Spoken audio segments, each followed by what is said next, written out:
ಅಂಗಾನಿ ವಾಕ್ಪ್ರಾಣಶ್ಚಕ್ಷುಶ್ರೋತ್ರಮಥೋ ಬಲಮಿಂದ್ರಿಯಾಣಿ ಚ ಸರ್ವಾಣಿ ಸರ್ವಂ ಬ್ರಹ್ಮೋಪನಿಷದಂ ಮಾಹಂ ಬ್ರಹ್ಮ ನಿರಾಕುರ್ಯಾಂ ಮಾ ಬ್ರಹ್ಮ ನಿರಾಕರೋತ್. ಅನಿರಾಕರಣಮಸ್ತ್ವನಿರಾಕರಣಂ ಮೇಸ್ತು ತದಾತ್ಮನಿ ನಿರತೆ ಯೇ ಉಪನಿಷತ್ಸು ಧರ್ಮಾಃ ತೇ ಮಯಿ ಸಂತು ತೇ ಮಯಿ ಸಂತು. ಓಂ ಶಾಂತಿ ಶಾಂತಿ ಶಾಂತಿ. ಹರಿ ಓಂ. ಅತ್ಯುದ್ರಿಕ್ತ ವಿದೋಷ ಸತ್ಸುಖ ಮಹಾಜ್ಞಾನೈಕತಾನ ಪ್ರಭಾ ಸರ್ವಪ್ರಾಭವ ಶಕ್ತಿ ಭೋಗ ಬಲ ಸತ್ಸಾರ ಆತ್ಮ ದಿವ್ಯಾಕೃತಿಂ ಸೃಷ್ಟಿಸ್ಥಾನ ನಿರೋಧ ನಿತ್ಯ ನಿಯತಿ ಜ್ಞಾನ ಪ್ರಕಾಶ ವೃತ್ತಿಧ್ವಾಂತ ಮೋಕ್ಷ ವಿಮೋಕ್ಷದಂ ಹರಿಮಜಂ ನಿತ್ಯಂ ಸದೋಪಾಸ್ಮಹೇ. ಹರಿ ಓಂ. ಛಾಂದೋಗ್ಯ ಉಪನಿಷತ್ತಿನ 4ನೇ ಅಧ್ಯಾಯದ 16ನೇ ಖಂಡ ನಿನ್ನೆಗೆ ನಾವು ಸಮಾಪ್ತಿ ಮಾಡಿದ್ದೇವೆ. ಯಜ್ಞನಾಮಕರಾಗಿ ಯಜ್ಞದಲ್ಲಿ ಸನ್ನಿಹಿತರಾದ ಯ ಮತ್ತು ಜ್ಞ ನಿತ್ಯದಲ್ಲಿಯೂ ಸಂಚಾರ ಮಾಡ್ತಾ ಯೋಗ್ಯವಾದ ಎಲ್ಲ ವಸ್ತುಗಳನ್ನ ಪದಾರ್ಥಗಳನ್ನ ಶುದ್ಧ ಪವಿತ್ರವನ್ನಾಗಿ ಮಾಡುವ ಕಾರಣ ಮುಖ್ಯ ಪ್ರಾಣದೇವರಿಗೆ ಯಜ್ಞ ಅಂತ ಕರೀತಾ ಇದ್ದಾರೆ. ಅಂಥ ಯಜ್ಞನಾಮಕರಾದ ಮುಖ್ಯ ಪ್ರಾಣದೇವರ ಪ್ರಥಮ ಪಾದ ಅಂದ್ರೆ ಬಲಗಾಲು ಮನಸ್ಸಿನಲ್ಲಿ ಇದೆ, ಎಡಗಾಲು ಮಾತಿನಲ್ಲಿ ವಾಕ್ಕಿನಲ್ಲಿ ಇದೆ. ಆದ್ದರಿಂದ ಮನಸ್ಸಿನಲ್ಲಿ ಮೌನದ ಮೂಲಕ ಬ್ರಹ್ಮ ಎಂಬತಕ್ಕಂಥ ಋತ್ವಿಕ್ಕು ಮುಖ್ಯ ಪ್ರಾಣದೇವರ ಬಲಗಾಲಿನ ಪೂಜೆಯನ್ನ ಪಾದಪೂಜೆಯನ್ನು ಮಾಡಿದರೆ ಹೋತೃ ಅಧ್ವರ್ಯು ಮತ್ತು ಉದ್ಗಾತೃ ಎಂಬತಕ್ಕಂಥ 3 ಋತ್ವಿಕ್ಕುಗಳು ಮಂತ್ರಗಳ ಮೂಲಕ ಅದೇ ಪ್ರಕಾರವಾಗಿಯೇ ಹೋಮದ ನಾನಾ ಕರ್ಮಗಳ ಮೂಲಕ ಹಾಗೆ ಸಾಮಗಾನವನ್ನ ಮಾಡುವುದರ ಮೂಲಕ ಎಡಪಾದವನ್ನ ಪೂಜೆ ಮಾಡ್ತಾರೆ. ಆದ್ದರಿಂದ ಮೌನವಾಗಿ ಇರಬೇಕಾಗಿರತಕ್ಕ ಬ್ರಹ್ಮ ಮೌನ ಭಂಗವನ್ನ ಮಾಡಿಕೊಂಡು ಮಾತಾಡಿಬಿಟ್ರೆ ಒಂದು ಪಾದ ಪೂಜೆಯನ್ನ ಬಿಟ್ಟಾಗತ್ತೆ. ಒಂದು ಕಾದಿನಲ್ಲಿ ನಡೆಯತಕ್ಕಂಥ ಮನುಷ್ಯ ಒಂದು ಚಕ್ರದಲ್ಲಿ ಹೋಗುವಂಥ ರಥ ಹೇಗೆ ಬೀಳ್ತದೋ ಹಾಗೆ ಯಜಮಾನ ಕೆಳಗೆ ಬೀಳ್ತಾನೆ, ಪಾಪವನ್ನ ಕಟ್ಟಿಕೊಳ್ತಾನೆ. ಆದ್ದರಿಂದ ಬ್ರಹ್ಮ ಎಂಬತಕ್ಕಂಥ ಋತ್ವಿಕ್ಕು ಮೌನಭಂಗ ಮಾಡಿಕೊಳ್ಳದೆ ಯಜ್ಞಾಂಗವನ್ನ ನಡೆಸ್ಕೊಡ್ಬೇಕು. ಅದರಿಂದ ವಿಶೇಷವಾಗಿರತಕ್ಕ ಉನ್ನತಿ ಇದೆ ಅಂತ ಹೇಳಿ ನಿನ್ನೆ ಪಾಠದ ಒಂದು ಸಾರಾಂಶ. ಅದರ ಕಂಟಿನ್ಯೂಷನ್ ಇವತ್ತು ಮಾಡ್ತಾರೆ ಮಂತ್ರಾಲಯ ಪ್ರಭುಗಳು ವೇದೇಶ ತೀರ್ಥರು ಇಬ್ಬರು ಕೂಡ ಒಂದೇ ಪ್ರಕಾರವಾಗಿರ್ತಕ್ಕಂತಹ ಉದ್ಘಾತವನ್ನ ಕೊಡ್ತಾರೆ. ಇದಕ್ಕೆ ಬ್ರಹ್ಮ ಋತ್ವಿಕ್ಕುಗಳ ಮೌನ ಭಂಗವಾದ್ರೆ ಅಂದ್ರೆ ಈ ಋತ್ವಿಕ್ ಈ ಕೆಲಸವನ್ನ ಮಾಡಬೇಕು, ಇವರು ಈ ಕೆಲಸವನ್ನ ಮಾಡಬೇಕು ಅಂತ ಶಾಸ್ತ್ರಗಳಲ್ಲಿ ನಿಯಮವನ್ನ ಹಾಕಿದ್ದಾರೆ. ಆ ನಿಯಮ ಭಂಗವೇನಾದ್ರೂ ಆದ್ರೆ ಯಜ್ಞಪಾದ ಲೋಪ ಆಯಿತು, 2 ಪಾದಗಳಲ್ಲಿ ಒಂದು ಪಾದ ಲೋಪ ಆಯಿತು. ಆ ಲೋಪವಾದಾಗ ಏನ್ ಮಾಡ್ಬೇಕು? ಲೋಪ ಆಯ್ತು, ಮಾತಾಡ್ತಾರೆ, ಮಧ್ಯದಲ್ಲಿ ಮಾತಾಡಿಬಿಟ್ರು ಅಂತ ಇಟ್ಕೊಳ್ಳಿ. ಮಾತಾಡಿದಾಗ ಏನ್ ಮಾಡ್ಬೇಕು ಅಂತಂದ್ರೆ ವ್ಯಾಹೃತಿ ಹೋಮವನ್ನ ಮಾಡಬೇಕು. ಭೂ ಸ್ವಾಹ ಅಗ್ನಯೇ ಅನಿರುದ್ಧಾಯ ಇದನ್ನ ಮಮ, ಭುವ ಸ್ವಾಹ ವಾಯುವೆ ಪ್ರದ್ಯುಮ್ನಾಯ ಇದನ್ನ ಮಮ, ಸ್ವಸ್ವಾಹ ಸೂರ್ಯಾಯ ಸಂಕರ್ಷಣಾಯ ಇದನ್ನ ಮಮ ಅಂತ ಹೇಳಿ ವ್ಯಾಹೃತಿ ಹೋಮ. ಇಲ್ಲಿ ವರಾಹ, ನರಸಿಂಹ, ಕಪಿಲ ಅಂತ 3 ಭಗವದ್ ರೂಪಗಳ ಉಲ್ಲೇಖವನ್ನ ಶ್ರೀಮದಾಚಾರ್ಯರು ಮಾಡ್ತಾರೆ. ನೋಡ, ವ್ಯಾಹೃತಿ ಹೋಮವನ್ನ ಮಾಡಬೇಕು. ಒಂದು ವೇಳೆ ಋತ್ವಿಕ್ಕುಗಳ ಮೌನವೇ ಮೊದಲಾಗಿರತಕ್ಕ ಯಜ್ಞಕ್ಕೆ ಬೇಕಾದ ನಿಯಮಗಳು ಭಂಗ ಆಯಿತು, ನಿಯಮ ಲೋಪ ಆಯಿತು ಅಂತಂದ್ರೆ ವ್ಯಾಹೃತಿ ಹೋಮವನ್ನ ಮಾಡಬೇಕು ಅಂತ ಹೇಳ್ತಾರೆ. ವ್ಯಾಹೃತಿ ಹೋಮವನ್ನ ಮಾಡ್ಬೇಕಾದ್ರೆ ವ್ಯಾಹೃತಿ ಹೋಮವನ್ನೇ ಯಾಕೆ ಮಾಡಬೇಕು ಅಂತಂದ್ರೆ ವ್ಯಾಹೃತಿಯ ಮಹಿಮೆ ಇಷ್ಟಿದೆ ಅಂತ ಹೇಳಿ ವ್ಯಾಹೃತಿಯ ಭೂಹು ಭುವಃ ಸುವಹ ಎನ್ನುವಂತಹ 3 ವ್ಯಾಹೃತಿಯ ಮಹಿಮೆಗಳನ್ನ ನಮಗೆ ತಿಳಿಸ್ತಾ. ಯಾಕೆ ಪ್ರಾಯಶ್ಚಿತ್ತಾರ್ಥವಾಗಿ ವ್ಯಾಹೃತಿ ಹೋಮವನ್ನೇ ಯಾಕೆ ಮಾಡ್ತಾರೆ, ಬೇರೆ ಯಾಕೆ ಮಾಡೋದಿಲ್ಲ ಅಂತಂದ್ರೆ, ಹೌದಪ್ಪ ವ್ಯಾಹೃತಿಯ ಮಹತ್ವ ಇದು ಅನ್ನೋದನ್ನ ತೋರಿಸ್ತಾ ಹೋಮದ ಪ್ರಕಾರವನ್ನ ಉಪನಿಷತ್ತು ತಿಳಿಸಿಕೊಡ್ತಾ ಇದೆ. ಪ್ರಜಾಪತಿರ್ಲೋಕಾನಭ್ಯದಪತ್ ತೇಷಾಂ ತಪ್ಯಮಾನಾನಾಂ ರಸಾನ್ ಪ್ರಾಬೃಹದಗ್ನಿಂ ಪೃಥಿವ್ಯಾ ವಾಯುಮಂತರಿಕ್ಷಾತ್ ಆದಿತ್ಯಂ ದಿವಃ. ಪ್ರಜಾಪತಿ ಪ್ರಜಾನಾಂ ಪಾಲನಾದ್ ವಿಷ್ಣು ಪ್ರಜಾಪತಿರಿತೀರಿತಃ. ಪ್ರಜೆಗಳನ್ನ ಪಾಲನೆ ಮಾಡುವ ಕಾರಣದಿಂದ ಭಗವಂತನಿಗೆ ಪ್ರಜಾಪತಿ ಅಂತ ಹೆಸರು. ಅಂತಹ ಪ್ರಜಾಪತಿ ನಾಮಕನಾಗಿರತಕ್ಕಂಥ ಭಗವಂತ ಏನ್ ಮಾಡ್ತಾನೆ? ಪ್ರಜಾಪತಿ ನಾಮಕನಾಗಿರತಕ್ಕ ಭಗವಂತ ಮೂರು ಲೋಕಗಳು, ಯಾವುದೋ ಪೃಥಿವಿ ಅಂತರಿಕ್ಷ ದ್ಯುಸಂಜ್ಞಕಾನ್, ಪೃಥಿವಿ ಅಂತರಿಕ್ಷ ಮತ್ತು ದ್ಯು ಅಂತ ಕರೆಯಲ್ಪಡತಕ್ಕಂಥ ಮೂರು ಲೋಕ, ಧರಾದೇವಿ, ಅಂತರಿಕ್ಷ ದೇವತೆ, ವಿನಾಯಕ ಅಂತ ಇಟ್ಕೊಳ್ಳಿ, ಯಾರ ಮಗನ ಇಟ್ಕೊಳ್ಳಿ, ಅಂತರಿಕ್ಷ ದೇವತೆ, ಅಲ್ಲಿಂದ ಮೇಲೆ ದ್ಯುಲೋಕಾಭಿಮಾನಿ ದ್ಯು, ಈ ಮೂರು ಲೋಕಗಳ ಅಭಿಮಾನಿಗಳಾಗಿರ್ತಕ್ಕ ದೇವತೆಗಳ ವಿಷಯದಲ್ಲಿ ಭಗವಂತ ಆಲೋಚನೆ ಮಾಡ್ತಾನಂತೆ.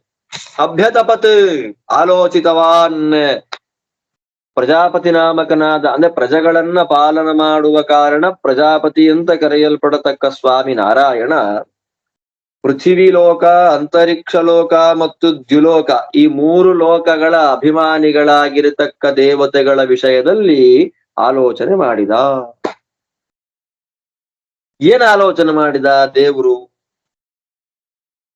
ಇವರೇ ಶ್ರೇಷ್ಠರೋ ಅಂದ್ರೆ ಇಮೇ ಏವ ರಸಾಹ ಕಿಂ, ಈ ಲೋಕಾಭಿಮಾನಿಗಳಾಗಿರ್ತ, ಈ ಮೂರು ಲೋಕಗಳಿಗೆ ಅಭಿಮಾನಿಗಳಾಗಿರ್ತಕ್ಕ ದೇವತೆಗಳು ಅಂತೇನಿದ್ದಾರೆ, ಇವರು ಅತ್ಯಂತ ಶ್ರೇಷ್ಠರಾಗಿದ್ದಾರೋ ತಥೋ ಅನ್ಯೇ ಇತಿ ಸಂಶಯಮಾಹಾರ್ಯ ವಿಚಾರಿತವಾರಿತ್ಯರ್ಥ. ಇವರಿಗಿಂತ ಉತ್ತಮರಾಗಿರತಕ್ಕಂಥವರು ಬೇರೆ ಇನ್ಯಾರು ಇದ್ದಾರೋ? ಈ ಪೃಥಿವಿ, ಅಂತರಿಕ್ಷ, ದ್ಯುಲೋಕಗಳಿಗೆ ಅಭಿಮಾನಿಗಳಾಗಿರ್ತಕ್ಕ ದೇವತೆಗಳೇ ಉತ್ತಮರೋ ಶ್ರೇಷ್ಠರೋ? ರಸಹ ಅಂದ್ರೆ ಶ್ರೇಷ್ಠರು ಅಂತ ಅರ್ಥ, ರಸಾಹ ಅಂದ್ರೆ ಶ್ರೇಷ್ಠರು ಅಂತ. ಇವರಿಗಿಂತ ಉತ್ತಮರಾಗಿರ್ತಕ್ಕ ದೇವತೆಗಳು ಇನ್ಯಾರಾದ್ರೂ ಇದ್ದಾರೋ ಅಂತ ಭಗವಂತ ಸಂಶಯವನ್ನ, ಅವನೇ ಸಂಶಯ ಬೀಜವನ್ನ ಎಳೆದು ಆಲೋಚನೆ ಮಾಡಿದ.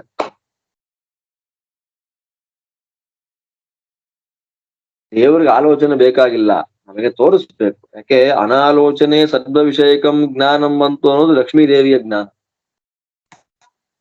ಆಲೋಚನೆ ಮಾಡಿ ದೇವರನ್ನ ಬಿಟ್ಟು ಆಲೋಚನೆಯನ್ನ ಮಾಡುವುದರ ಮೂಲಕ ಎಲ್ಲ ವಿಷಯಗಳ ಜ್ಞಾನವನ್ನ ಪಡೆಯತಕ್ಕಂಥವ್ರು ಮುಖ್ಯ ಪ್ರಾಣಿ ಅಂದ್ರೆ ರುಜುಯೋಗಿಗಳಾದ್ರೆ, ರುಜು ದೇವತೆಗಳಾದ್ರೆ, ಆಲೋಚನೆ ಇಲ್ಲದೆ ದೇವರನ್ನ ಬಿಟ್ಟು ಆಲೋಚನೆ ಇಲ್ಲದೆ ಎಲ್ಲ ವಿಷಯಗಳ ಜ್ಞಾನ ಇರುವಂಥವ್ರು ಮಹಾಲಕ್ಷ್ಮೀ ದೇವಿ. ಮತ್ತೆ ಭಗವಂತನಿಗೆ ಆಲೋಚನೆ ಅಂದ್ರೆ ವಿಚಾರ ಮಾಡಿದ ಅಂತ. ನಮ್ಮನ್ನ ಮುಂದೆ ಈ ತರ ಜನ ಬರ್ತಾರೆ, ಅವರಿಗೆ ಜ್ಞಾನ ಬರ್ಲಿ ಎನ್ನುವಂತಹ ಉದ್ದೇಶದಿಂದ ಭಗವಂತ ಆಲೋಚನೆಯನ್ನ ಮಾಡಿದಂತೆ ಮಾಡಿದ. ಆಗೇನಾಯ್ತು? ಭಗವಂತನಿಗೆ ಆಲೋಚನೆ ಮಾಡ್ತಾ ಮಾಡ್ತಾ ಮಾಡ್ತಾ ಆ ಪೃಥಿವಿ, ಅಂತರಿಕ್ಷ ಮತ್ತು ದ್ಯುಲೋಕಾಭಿಮಾನಿಗಳಾಗಿರತಕ್ಕ ದೇವತೆಗಳಿಗಿಂತ ಉತ್ತಮರಾಗಿರತಕ್ಕಂತಹ ವ್ಯಕ್ತಿಗಳಿದ್ದಾರೆ ಅಂತ ಗೊತ್ತಾಯ್ತು. ಪೃಥಿವಿ, ಅಂತರಿಕ್ಷ ಮತ್ತು ದ್ಯುಲೋಕಾಭಿಮಾನಿಗಳಾಗಿರತಕ್ಕ ದೇವತೆಗಳಿಗಿಂತ ಶ್ರೇಷ್ಠರಾದವರು ಇದ್ದಾರೆ ಅಂತ ದೇವರು ತಿಳ್ಕೊಂಡ.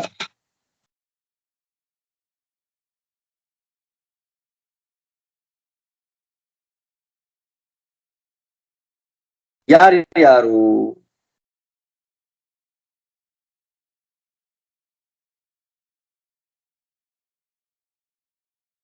ಅಗ್ನಿಂ ಪೃಥಿವ್ಯಾ, ಪೃಥಿವಿ ಅಭಿಮಾನಿ ಧರಾದೇವಿಗಿಂತಲೂ ಅಗ್ನಿ ಶ್ರೇಷ್ಠ ಇದ್ದಾನೆ. ಅಗ್ನಿರ್ನಾಸಿಕ್ಯವಾಯುಶ್ಚ ಸೂರ್ಯೋ ಲೋಕರಸಾಸ್ತ್ರಯ ಅಂತ ಶ್ರೀಮದಾಚಾರ್ಯರ ಭಾಷ್ಯ. ಪೃಥಿವಿ ಅಭಿಮಾನಿ ದೇವತೆಗಿಂತಲೂ ಕೂಡ ಅಗ್ನಿ ಶ್ರೇಷ್ಠ ಇದ್ದಾನೆ ಅಂತ ದೇವರು ತಿಳ್ಕೊಂಡ. ಅಂತರಿಕ್ಷಾಭಿಮಾನಿ ದೇವತೆಗಿಂತಲೂ ನಾಸಿಕ್ಯವಾಯು ಶ್ರೇಷ್ಠ ಇದ್ದಾನೆ ಅಂತ ದೇವರು ತಿಳ್ಕೊಂಡ. ದ್ಯುಲೋಕಾಭಿಮಾನಿ ದೇವತೆಗಳಿಗಿಂತಲೂ ಆದಿತ್ಯ ಸೂರ್ಯ ಶ್ರೇಷ್ಠನಿದ್ದಾನೆ ಅಂತ ತಿಳ್ಕೊಂಡ. ಮೂರಾಯ್ತು ನೋಡಿ. ಪೃಥ್ವಿ ಅಭಿಮಾನಿ ದೇವತೆಗಳಿಗಿಂತಲೂ ಅಗ್ನಿ ಶ್ರೇಷ್ಠ, ಅಂತರಿಕ್ಷಾಭಿಮಾನಿ ದೇವತೆಗಿಂತಲೂ ನಾಸಿಕ್ಯವಾಯು ಶ್ರೇಷ್ಠ, ದ್ಯುಲೋಕಾಭಿಮಾನಿ ದೇವತೆಗಿಂತಲೂ ಆದಿತ್ಯ ಶ್ರೇಷ್ಠ ಅಂತ ತಿಳ್ಕೊಂಡ. ಮುಂದೇನಾಯ್ತು?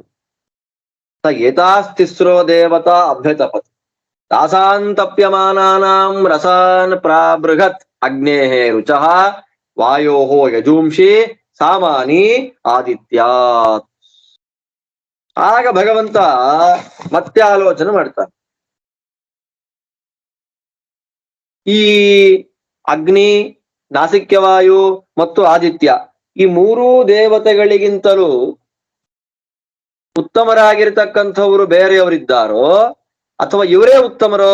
ನೋಡಿ, ಪೃಥ್ವಿ ಆದಿ ಮೂರು ಲೋಕಗಳಿಗೆ ಅಭಿಮಾನಿಗಳಾಗಿರ್ತಕ್ಕ ದೇವತೆಗಳಿಗಿಂತ ಉತ್ತಮರು ಬೇರೆ ಯಾರಾದ್ರೂ ಇದ್ದಾರೋ, ಇವರೇ ಉತ್ತಮರೋ ಅಂತ ಪ್ರಶ್ನೆ ಮಾಡಿಕೊಂಡು ಅಗ್ನಿ, ನಾಸಿಕ್ಯವಾಯು ಮತ್ತು ಆದಿತ್ಯರನ್ನ ಉತ್ತಮರನ್ನಾಗಿ ಕಂಡುಕೊಂಡ ಭಗವಂತ ಮತ್ತೆ ಈ ಅಗ್ನಿ, ನಾಸಿಕ್ಯವಾಯು ಮತ್ತು ಆ ಸೂರ್ಯರಿಗಿಂತ ಉತ್ತಮರಾದವರು ಬೇರೆ ಇನ್ಯಾರಾದ್ರೂ ಇದ್ದಾರೋ ಶ್ರೇಷ್ಠರು, ಅಥವಾ ಈ ಮೂರು ಜನಗಳೇ ಶ್ರೇಷ್ಠರೋ ಅಂತ ಆಲೋಚನೆ ಮಾಡಿದ್ದಕ್ಕೆ ದೇವರು ತಿಳ್ಕೊಂಡ ಮತ್ತೆ ಮೂರು ಜನಗಳನ್ನ. ಪೃಥ್ವಿ ಅಭಿಮಾನಿ ದೇವತೆಗಿಂತ ಉತ್ತಮನಾದ ಅಗ್ನಿಗಿಂತಲೂ ಉತ್ತಮನಾದವನು ಯಾರು ಅಂತ ಕೇಳಿದ್ರೆ ಋಗ್ವೇದಕ್ಕೆ ಅಭಿಮಾನಿಯಾಗಿರ್ತಕ್ಕ ಚತುರ್ಮುಖ ಬ್ರಹ್ಮದೇವರು. ಅಗ್ನೇ ರಸಸ್ತು ಋಗ್ವೇದ ಮಾನಿ ಬ್ರಹ್ಮ ಪ್ರಕೀರ್ತಿತ ಆಚಾರ್ಯ ಭಾಷ್ಯ. ಪೃಥ್ವಿ ಅಭಿಮಾನಿ ದೇವತೆಗಿಂತಲೂ ಉತ್ತಮರಾದ, ಅಗ್ನಿಗಿಂತಲೂ ಉತ್ತಮರಾದವರು ಋಗ್ವೇದಕ್ಕೆ ಅಭಿಮಾನಿ ದೇವತೆಗಳಾಗಿರ್ತಕ್ಕ ಚತುರ್ಮುಖ ಬ್ರಹ್ಮದೇವರು. ಹಾಗೆ ಅಂತರಿಕ್ಷ ಲೋಕಕ್ಕಿಂತ ಉತ್ತಮನಾಗಿರ್ತಕ್ಕಂಥ ನಾಸಿಕ್ಯವಾಯು, ಆ ನಾಸಿಕ್ಯವಾಯುವಿಗಿಂತಲೂ ಉತ್ತಮರಾಗಿರ್ತಕ್ಕಂಥವರು ಯಜುರ್ವೇದಾಭಿಮಾನಿಗಳಾಗಿರ್ತಕ್ಕ ರುದ್ರದೇವರು. ನಾಸಿಕ್ಯವಾಯೋಸ್ತು ರಸೋ ಯಜುರ್ವೇದಾತ್ಮಕೋ ಹರಃ.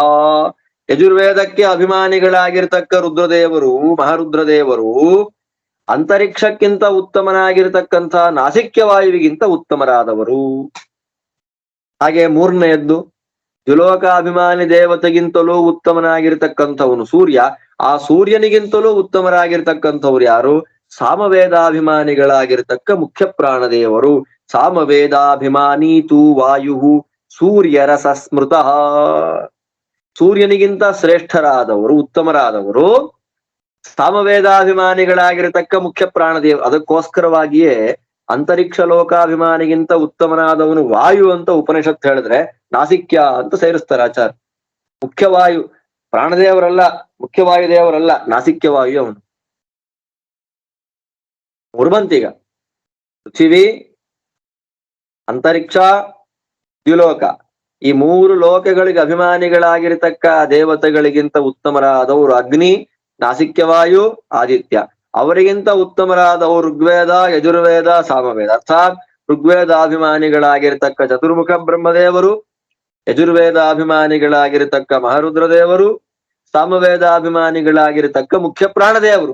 ಈ ಮೂರೂ ದೇವತೆಗಳನ್ನ ಅಗ್ನಿ, ನಾಸಿಕ್ಯವಾಯು ಮತ್ತು ಆದಿತ್ಯರಿಗಿಂತ ಉತ್ತಮ ಅಂತ ಶ್ರೇಷ್ಠರಿದ್ದಾರೆ ಅಂತ ಭಗವಂತ ತಿಳ್ಕೊಳ್ತಾನೆ. ಅಷ್ಟೇ ಅಲ್ಲ, ಏತಾಂ ತ್ರಯೀಂ ವಿದ್ಯಾಂ ಅಭ್ಯತಪತ್. ಈ ಬ್ರಹ್ಮ, ರುದ್ರ, ವಾಯುದೇವರಿಗಿಂತಲೂ ಉತ್ತಮರಾದವರು ಬೇರೆ ಯಾರಾದರೂ ಇದ್ದಾರೋ ಅಥವಾ ಇವರೇ ಉತ್ತಮರೋ ಎನ್ನುವಂತಹ ವಿಷಯದಲ್ಲಿ ಭಗವಂತ ಆಲೋಚನೆ ಮಾಡ್ತಾನೆ. ಆಗ ದೇವರಿಗೇನಾಯ್ತು? ತಸ್ಯಾಸ್ತಪ್ಯಮಾನಾಯ, ಆ ಮೂರು ವೇದಗಳಿಗೆ ಅಭಿಮಾನಿಗಳಾಗಿರ್ತಕ್ಕ ಬ್ರಹ್ಮರುದ್ರ ವಾಯುದೇವರಿಗಿಂತಲೂ ರಸ ಉತ್ತಮ ಶ್ರೇಷ್ಠರಾಗಿರ್ತಕ್ಕಂಥ ಮೂರು ಬಂದರು. ಭೂಹು ಎಂಬತಕ್ಕಂಥ ದೇವತೆ ಋಗ್ವೇದಕ್ಕಿಂತಲೂ ಶ್ರೇಷ್ಠ, ಅಂದ್ರೆ ಬ್ರಹ್ಮದೇವರಿಗಿಂತಲೂ ಶ್ರೇಷ್ಠ. ಭುವಹ ಎಂಬತಕ್ಕಂತಹ ದೇವತೆ ಯಜುರ್ವೇದಾಭಿಮಾನಿಗಳಾಗಿರತಕ್ಕ ರುದ್ರದೇವರಿಗಿಂತಲೂ ಶ್ರೇಷ್ಠ. ಮತ್ತೆ ಸ್ವಹ ಎಂಬತಕ್ಕಂಥ ದೇವತೆ ಸಾಮವೇದಾಭಿಮಾನಿಗಳಾಗಿರ್ತಕ್ಕ ಮುಖ್ಯ ಪ್ರಾಣದೇವರಿಗಿಂತಲೂ ಶ್ರೇಷ್ಠ. ಯಾರ್ಯಾರವರು? ಭೂಹು ಭುವಃ ಸ್ವಹ. ಯಾರವರು? ಆಚಾರ್ಯ ಹೇಳ್ತಾರೆ, ವರಾಹ ಸಿಂಹ ಕಪಿಲಾಹ ತೇಷಾಂ ಭೂರಾದಿ ನಾಮಕಾಃ.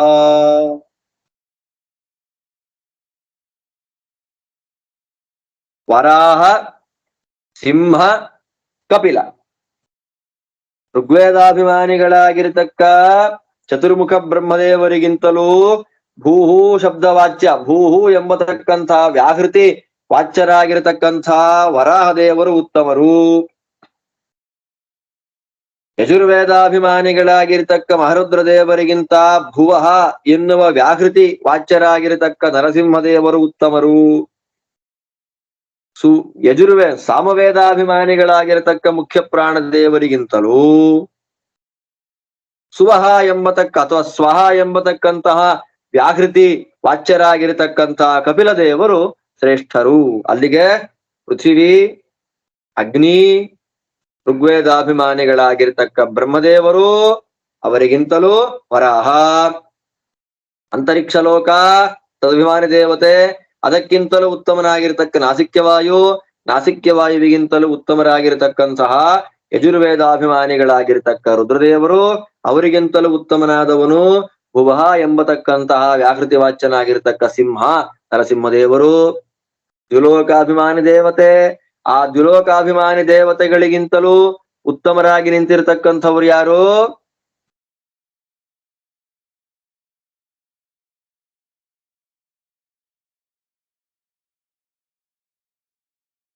ಸೂರ್ಯ.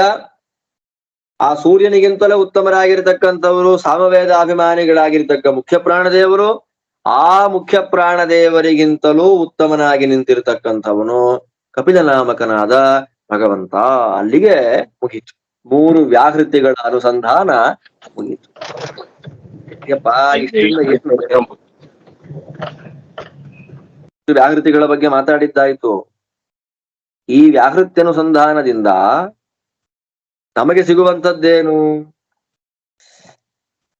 ನಮಗೇನ್ ಸಿಗತ್ತೆ ಇದರಿಂದ ಅಂದ್ರೆ, ಉಪನಿಷತ್ತು ಹೇಳುತ್ತೆ, ತದ್ಯದ್ ರುಕ್ತೋರಿಷ್ಯೇತ್ ಭೂ ಸ್ವಾಹೇತಿ ಗಾರ್ಹಪತ್ಯೇ ಜುಹುಯಾತ್ ಋಚಾಮೇವ ತದ್ರಸೇನರ್ಚಾಂ ವೀರ್ಯೇಣರ್ಚಾಂ ಯಜ್ಞಸ್ಯ ವಿರಿಷ್ಟಂ ಸಂದಧಾತಿ.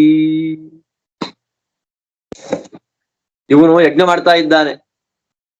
ಯಜ್ಞ ಮಾಡುವ ಸಂದರ್ಭದಲ್ಲಿ ಋಗ್ವೇದಕ್ಕೆ ಸಂಬಂಧಪಟ್ಟಂತೆ ಆ ಯಜ್ಞ ಲೋಪ ಏನಾದರೂ ಆದ್ರೆ ಬ್ರಹ್ಮ ಎಂಬತಕ್ಕಂಥ ಋತ್ವಿಕ್ ಏನಿದ್ದಾನಲ್ಲಿ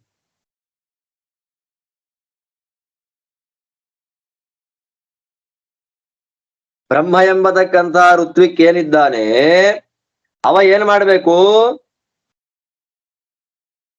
ಭೂಸ್ವಾಹ ಭೂಸ್ವಾಹ ಅಂತ ಹೇಳಿ ಗಾರ್ಹಪತ್ಯಾಗ್ನಿಯಲ್ಲಿ ವರಾಹದೇವರನ್ನ ಉದ್ದೇಶ ಮಾಡಿಕೊಂಡು ಹೋಮ ಮಾಡತಕ್ಕದ್ದು.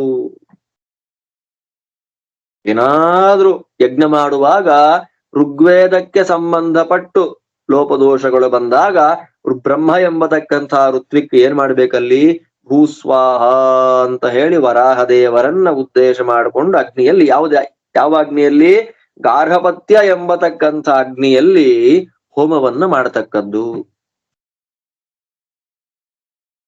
ಅದೇ ಆ ಲೋಪಕ್ಕೆ ಪ್ರಾಯಶ್ಚಿತ್ತ ಅಂತನ್ನೋದು ಅದೇ.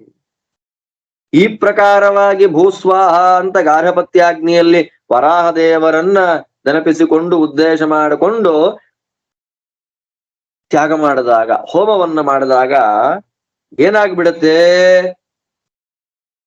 ಋಗ್ವೇದಾಭಿಮಾನಿಗಳಾಗಿರತಕ್ಕ ಚತುರ್ಮುಖ ಬ್ರಹ್ಮದೇವರಿಗಿಂತ ಉತ್ತಮರಾಗಿರತಕ್ಕಂತಹ ತದ್ರಸೇನ, ಅವರಿಗಿಂತ ಅತ್ಯಂತ ಶ್ರೇಷ್ಠರಾಗಿರತಕ್ಕಂತಹ, ನೋಡಿ ತದ್ರಸೇನ ಅಂತ ಹೇಳುತ್ತೆ ಉಪನಿಷತ್ತು. ವೀರ್ಯೇಣ ಬಲವತಾ ವರಾಹೇಣ, ಮಹಾಬಲಶಾಲಿಗಳಾಗಿರ್ತಕ್ಕ ಋಗ್ವೇದಾಭಿಮಾನಿಗಳಾದ ಚತುರ್ಮುಖ ಬ್ರಹ್ಮದೇವರಿಗಿಂತಲೂ ಮಹಾಬಲವಂತರಾದ ವರಾಹದೇವರ ಅನುಗ್ರಹದಿಂದ ಏನಾಗ್ಬಿಡುತ್ತೆ, ಆ ಬ್ರಹ್ಮ ಎಂಬತಕ್ಕಂಥ ಋತ್ವಿಕ್ ಋಂಗ್ನಿಮಿತ್ತಂ ಕ್ಷತಂ ಸಂದಧಾತಿ ಬ್ರಹ್ಮ, ಋಗ್ವೇದಕ್ಕೆ ಸಂಬಂಧಪಟ್ಟಿರತಕ್ಕ ಲೋಪ ಅಂತೇನಿದೆ ಅದನ್ನ ಬ್ರಹ್ಮ ಎಂಬತಕ್ಕಂಥ ಋತ್ವಿಕ್ ಪರಿಹಾರ ಮಾಡ್ತಾನೆ. ನೋಡಿ, ಸುಮ್ಮನೆ ಒಂದು ಯಜ್ಞ ಮಾಡ್ಬೇಕಾದ್ರೆ ಎಷ್ಟು ಕಟ್ಟಳೆಗಳಿದೆ. ನಾವು ಮನೆಯಲ್ಲಿ ಪುರೋಹಿತರನ್ನ ಕರೆಸಿ ಯಜ್ಞ ಮಾಡಿಸ್ತಾ ನಾವು ಮಾತಾಡ್ತಾ ಇರ್ತೇವೆ, ಅವ್ರು ಏನೋ ಮಂತ್ರ ಹೇಳ್ತಾ ಇರ್ತಾರೆ, ಏನ್ ಹೇಳ್ತಾರೆ ಗೊತ್ತಿಲ್ಲ, ಏನ್ ಲೋಪ ಆಗಿದೆ ಗೊತ್ತಿಲ್ಲ, ಸುಮ್ನೆ ತುಪ್ಪ ಹಾಕ್ತಾ ಇರೋದು. ಮುಂದೆ ಅಥ ಯದಿ ಯಜುಷೋರಿಷ್ಯೇತ್ ಭುವಸ್ವಾಹೇತಿ ದಕ್ಷಿಣಾಗ್ನೌ ಜುಹುಯಾತ್ ಯಜುಷಾಮೇವ ತದ್ರಸೇನ ಯಜುಷಾಂ ವೀರ್ಯೇಣ ಯಜುಷಾಂ ಯಜ್ಞಸ್ಯ ವಿರಿಷ್ಟಂ ಸಂದಧಾತಿ. ಸರಿ, ಮುಂದಕ್ಕೆ ಅಥ ನೆಕ್ಸ್ಟ್ ಏನಾಯ್ತು? ಯಜುರ್ವೇದಕ್ಕೆ ಸಂಬಂಧಪಟ್ಟಿರತಕ್ಕಂತಹ ಕ್ರಮದಲ್ಲಿ ಏನಾದ್ರೂ ಲೋಪ ಉಂಟಾದ್ರೆ, ಹೋಮದ ಕರ್ಮಗಳಲ್ಲಿ ಏನಾದ್ರೂ ಲೋಪ ಉಂಟಾದ್ರೆ ಆ ಬ್ರಹ್ಮ ಎಂಬತಕ್ಕಂತ ಋತ್ವಿಕ್ ಏನ್ ಮಾಡ್ಬೇಕು? ಭುವಸ್ವಾಹ ಅಂತ ಹೇಳಿ ದಕ್ಷಿಣಾಗ್ನಿಯಲ್ಲಿ ಸಿಂಹ ಅಂದ್ರೆ ಭುವಃ ಎಂಬತಕ್ಕಂತಹ ವ್ಯಾಹೃತಿ ವಾಚ್ಯನಾದ ನರಸಿಂಹ ದೇವರನ್ನ ಉದ್ದೇಶ ಮಾಡಿಕೊಂಡು ಎಲ್ ಮಾಡ್ಬೇಕು? ದಕ್ಷಿಣಾಗ್ನಿಯಲ್ಲಿ ಹೋಮವನ್ನ ಮಾಡತಕ್ಕದ್ದು. ಹಾಗೆ ಮಾಡಿದ್ರೆ ಏನಾಗುತ್ತೆ? ಯಜುರ್ವೇದಾಭಿಮಾನಿಗಳಾಗಿರತಕ್ಕ ಮಹಾರುದ್ರ ದೇವರಿಗಿಂತ ರಸಃ ಶ್ರೇಷ್ಠರಾದ, ಮತ್ತೆ ರುದ್ರದೇವರಿಗಿಂತ ಮೊದಲೇ ಹೇಳಿದ ಹಾಗೆ ಪ್ರಬಲರಾಗಿರತಕ್ಕಂತಹ ಯಜುಷಾಂ ವೀರ್ಯೇಣ ಬಲವತಾ ನೃಸಿಂಹ ಪ್ರಸಾದೇನ, ಯಜುರ್ವೇದಾಭಿಮಾನಿಗಳಾಗಿರತಕ್ಕ ಮಹಾರುದ್ರ ದೇವರಿಗಿಂತಲೂ ಬಲಶಾಲಿಗಳಾದ ಭುವಃ ಎಂಬತಕ್ಕಂಥ ವ್ಯಾಹೃತಿ ವಾಚ್ಯರಾದ ಶ್ರೀ ನೃಸಿಂಹದೇವರ ಪ್ರಸಾದದಿಂದ ಏನಾಗ್ಬಿಡುತ್ತೆ? ಯಜುರ್ವೇದಕ್ಕೆ ಸಂಬಂಧಪಟ್ಟಿರತಕ್ಕಂಥ ಲೋಪವನ್ನ ಆ ಬ್ರಹ್ಮ ಎಂಬತಕ್ಕಂಥ ಋತ್ವಿಕ್ ಪರಿಹಾರ ಮಾಡ್ತಾನೆ. ಋಗ್ವೇದಕ್ಕೆ ಸಂಬಂಧಪಟ್ಟ ಲೋಪವನ್ನ ಭೂಸ್ವಾಹ ಅಂತ ವರಾಹದೇವರ ಚಿಂತನೆಯಿಂದ ಪರಿಹಾರ ಮಾಡ್ಕೊಂಡ್ರೆ, ಭುವಸ್ವಾಹ ಎಂಬತಕ್ಕಂಥ ನರಸಿಂಹದೇವರ ಅನುಸಂಧಾನದಿಂದ ದಕ್ಷಿಣಾಗ್ನಿಯಲ್ಲಿ ಹೋಮವನ್ನ ಮಾಡಿ ಯಜುರ್ವೇದಕ್ಕೆ ಸಂಬಂಧಪಟ್ಟ ಲೋಪವನ್ನ ಪರಿಹಾರ ಮಾಡ್ತಾನೆ. ನೆಕ್ಸ್ಟ್ ಅಥ ಯದಿ ಸಾಮತೋರಿಷ್ಯೇತ್, ಅರ್ಥ ಆಗಿದೆ ನಿಮ್ಗೆ, ಸುಲಭ ಇದೆಲ್ಲ. ಸಾಮತೋರಿಷ್ಯೇತ್ ಸ್ವಸ್ವಾಹೇತ್ಯಾಹವನೀಯೇ ಜುಹುಯಾತ್ ಸಾಮ್ನಾಮೇವ ತದ್ರಸೇನ ಸಾಮ್ನಾಂ ವೀರ್ಯೇಣ ಸಾಮ್ನಾಂ ಯಜ್ಞಸ್ಯ ವಿರಿಷ್ಟಂ ಸಂದಧಾತಿ. ಸರಿ, ಸಾಮವೇದಕ್ಕೆ ಸಂಬಂಧಪಟ್ಟಿರತಕ್ಕಂತ ಲೋಪ ಏನಾದ್ರೂ ಯಜ್ಞದಲ್ಲಿ ಆದ್ರೆ ಮತ್ತೆ ಮೊದಲನೇ ಋತ್ವಿಕ್ ಆ ಬ್ರಹ್ಮ ಎಂಬತಕ್ಕಂತ ಋತ್ವಿಕ್ ಮೂರನೆಯದ್ದು ಆಹವನೀಯಾಗ್ನಿ, ಆ ಆಹವನೀಯಾಗ್ನಿಯಲ್ಲಿ ಸ್ವಸ್ವಾಹ ಅಂತ ಹೇಳಿ ಸ್ವಹ ಎಂಬತಕ್ಕಂಥ ವ್ಯಾಕೃತಿ ವಾಚ್ಯರಾಗಿರ್ತಕ್ಕ ಶ್ರೀಮದ್ ಕಪಿಲ ದೇವರ ಅನುಸಂಧಾನದೊಂದಿಗೆ ಹೋಮವನ್ನ ಮಾಡಿ ಪ್ರಾಯಶ್ಚಿತ್ತವನ್ನ ಆಚರಣೆ ಮಾಡಬೇಕು. ಆಗೇನಾಗುತ್ತೆ? ಸಾಮವೇದಾಭಿಮಾನಿಗಳಾಗಿರತಕ್ಕ ಶ್ರೀ ಮುಖ್ಯ ಪ್ರಾಣದೇವರು ಆ ಮುಖ್ಯ ಪ್ರಾಣದೇವರಿಗಿಂತಲೂ ಉತ್ಕೃಷ್ಟರಾಗಿರತಕ್ಕಂತಹ ಕಪಿಲ ನಾಮಕ ಭಗವಂತನ ಪರಮಾನುಗ್ರಹದಿಂದ ಸಾಮವೇದಕ್ಕೆ ಸಂಬಂಧಪಟ್ಟಿರತಕ್ಕಂತಹ ಲೋಪ ಪರಿಹಾರವಾಗಿ ಬಿಡ್ತದೆ.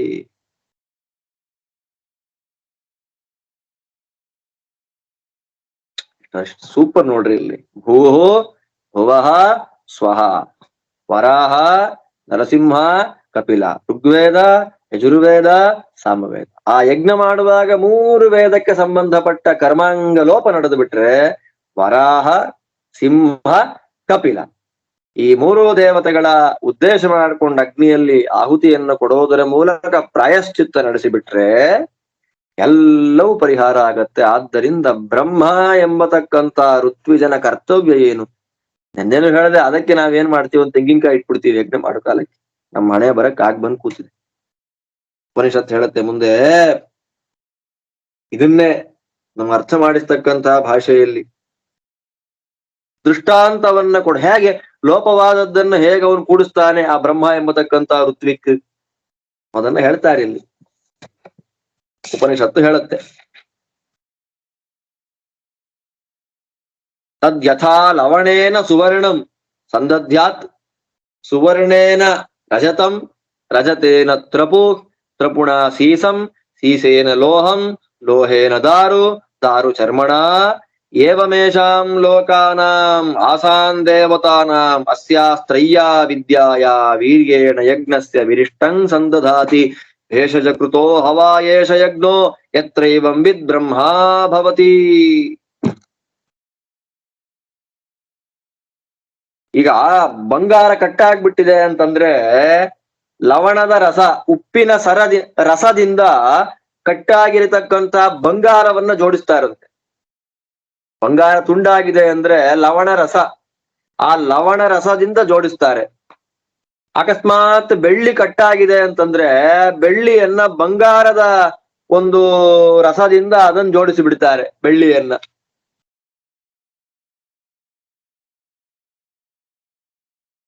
ಅದೇ ತ್ರಪು ಅಂತ ಹೇಳಿ ಒಂದು ಲೋಹ, ಅದೇನಾದ್ರೂ ಕಟ್ಟಾಯಿತು ಅಂತಂದ್ರೆ ಅದನ್ನ ಬೆಳ್ಳಿಯಿಂದ ಜೋಡಿಸಿ ಬಿಡ್ತಾರೆ.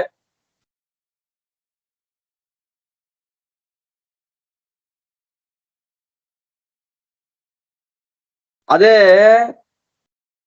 ಲೋಹ, ಯಾವ್ದೋ ಒಂದು ಲೋಹ ಅದು ತುಂಡಾಗ್ಬಿಟ್ರೆ ಅದನ್ನ ಸೀಸಾದಿಗಳಿಂದ ಅದನ್ನ ಜೋಡಿಸಿ ಬಿಡ್ತಾರೆ.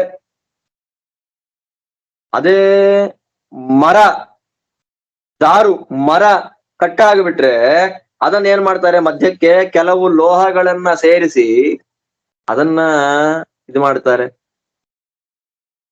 ಜಾಯಿಂಟ್ ಆಗುವಂತೆ ಮಾಡ್ತಾರೆ. ಅದೇ ಕೆಲವು ಸಲ ಮರವನ್ನ ಈ ಚರ್ಮ, ದಾರು, ಚರ್ಮದಿಂದಲೂ ಕೂಡ ಜೋಡಿಸ್ತಾರಂತೆ. ಅಂದ್ರೆ ಒಂದೊಂದು ಪದಾರ್ಥಗಳು ತುಂಡಾದಾಗ ಅದನ್ನ ಬೇರೆ ಪದಾರ್ಥಗಳ ಮೂಲಕ ಜಾಯಿನ್ ಮಾಡುವಂತೆ ಇಲ್ಲಿ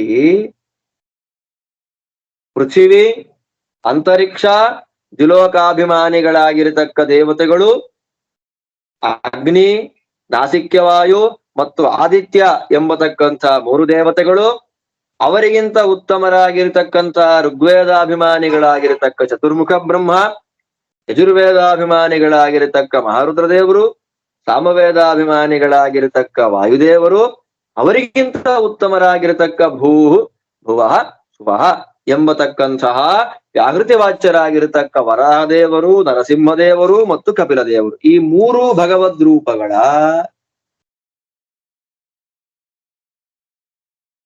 ಅನುಗ್ರಹದಿಂದ ಆ ಬ್ರಹ್ಮ ಎಂಬತಕ್ಕಂತಹ ಋತ್ವಿಕ್ ಅವನೇನ್ ಮಾಡ್ತಾನೆ, ಭಗವತಾ ತತ್ಪ್ರಸಾದೇನ ಆ 3 ಅಂದ್ರೆ ಒಂದೊಂದೇ ಪೃಥಿವ್ಯಾದಿ ದೇವತೆಗಳು, ಅಲ್ಲಿಂದ 3 ದೇವತೆಗಳು ಯಾರ್ಯಾರವರು ಅಭಿಮಾನಿಗಳಾಗಿರ್ತಕ್ಕ ಅಗ್ನಿಯೇ ಮೊದಲಾಗಿರ್ತಕ್ಕ ದೇವತೆಗಳು, 3 ವೇದಗಳಿಗೆ ಅಭಿಮಾನಿಗಳಾಗಿರ್ತಕ್ಕ ಬ್ರಹ್ಮಾದಿಗಳು ಮತ್ತೆ ವರಾಹಾದಿಗಳು, ಮುಖ್ಯವಾಗಿ ಭಗವಂತ ಪ್ರಸಾದದಿಂದ ಯಜ್ಞಕ್ಕೆ ಸಂಬಂಧಪಟ್ಟ ಲೋಪ ಉಂಟಾದಾಗ ಆ ಲೋಪವನ್ನ ಇವರ ಪ್ರಸಾದದಿಂದ ಆ ಬ್ರಹ್ಮ ಎಂಬತಕ್ಕಂತ ಋತ್ವಿಕ್ ಪರಿಹಾರ ಮಾಡ್ತಾನೆ. ದೊಡ್ಡ ಭಾಗ್ಯ ನೋಡಿ.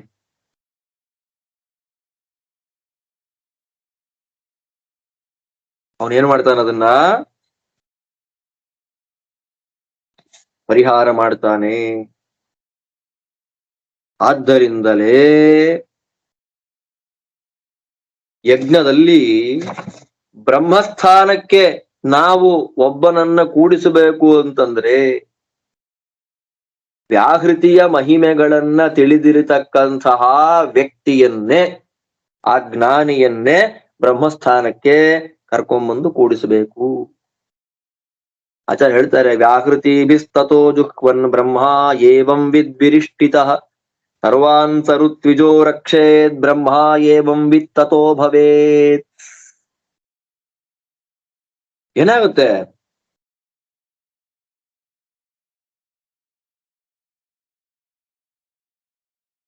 ರೋಗ ಬಂದಿದೆ, ರೋಗ ಬಂದಾಗ ನಾವೇ ಮನೆ ಮದ್ದು ಮಾಡೋದು ಹೇಗಿದೆ, ಊರ್ನವ್ರನ್ನ ಕೇಳೋದು ಹೇಗಿದೆ, ಡಾಕ್ಟರ್ ಹತ್ರ ಹೋಗೋದು ಹೇಗಿದೆ.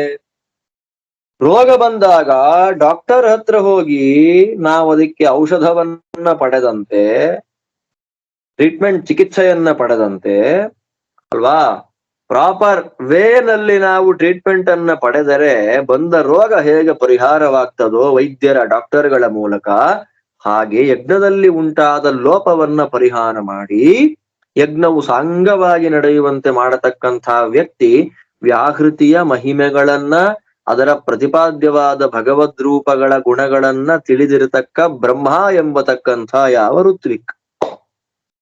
ಆದ್ದರಿಂದ ಯಾರ್ಯಾರನ್ನೂ ಕೂಡಿಸದೆ ಯಜ್ಞ ಕಾಲದಲ್ಲಿ ವ್ಯಾಹೃತಿ ಜ್ಞಾನಿಯಾಗಿರತಕ್ಕಂಥ ದೊಡ್ಡ ವ್ಯಕ್ತಿಯನ್ನೇ ಬ್ರಹ್ಮ ಎಂಬತಕ್ಕಂಥ ಋತ್ವಿಕ್ ಸ್ಥಾನದಲ್ಲಿ ಕೂಡಿಸಿದರೆ